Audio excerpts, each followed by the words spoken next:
Well, one more log on the fire. This is a western red cedar. I've got a deck of red cedar that I want to mill up into boards for the ceiling in the porch and some other uses into 1-bys.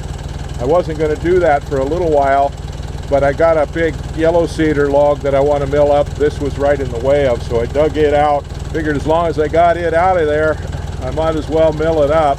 So it was a 16-footer. I've cut it into 2 8-foot lengths, so that way I'm not wasting as much wood. I can get more wood out of it. There might be an extra board or two out of the butt cut of that over if I'd have just cut them 16. So I only need 8-foot boards anyway.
Like I said, this is western red cedar. It's pretty common in most of the country, but it's kind of rare right here. We're at the northern edge of its territory here. We don't see much of it.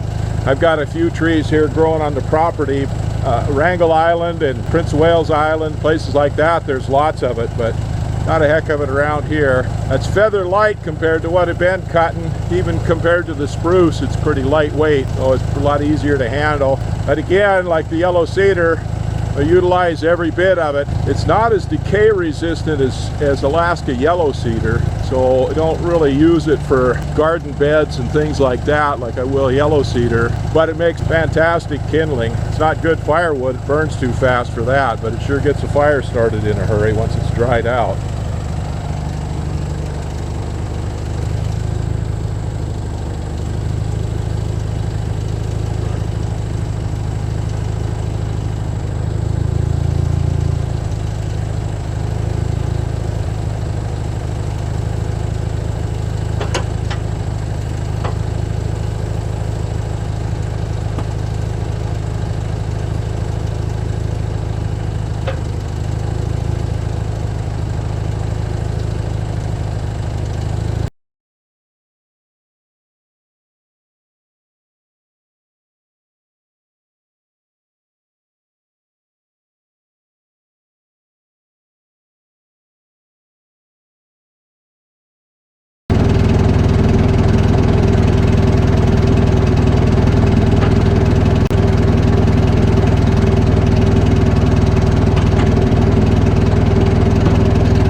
I got 7 really nice red cedar, western red cedar 1x6s out of that log, and 2 really nice 1x4s. I've got another 1x up there that I should have put it on there when I trimmed down those others and cut it down into a 1x4, but anyway, that's a good start. Well, I've got the top, the butt part of that log I'll put here on the mill now and whittle it up. I'm going to have to change the blade. Now, western red cedar is a whole lot softer than Alaska yellow cedar, but all cedars have a lot of silica in it, so they're highly abrasive, so they dull the blades up pretty fast. So I should have changed that blade once I got that log broke down into a cant. I made a lot of cuts on that through the bark, the rind on the wood between cutting on those 2 burls. Calls. Every cut on those was through all of the bark wood. There's no bark on it but that rind. So anyway, I should have changed that. So it was all cuts on cedar, and like I said, all cedar is highly abrasive. So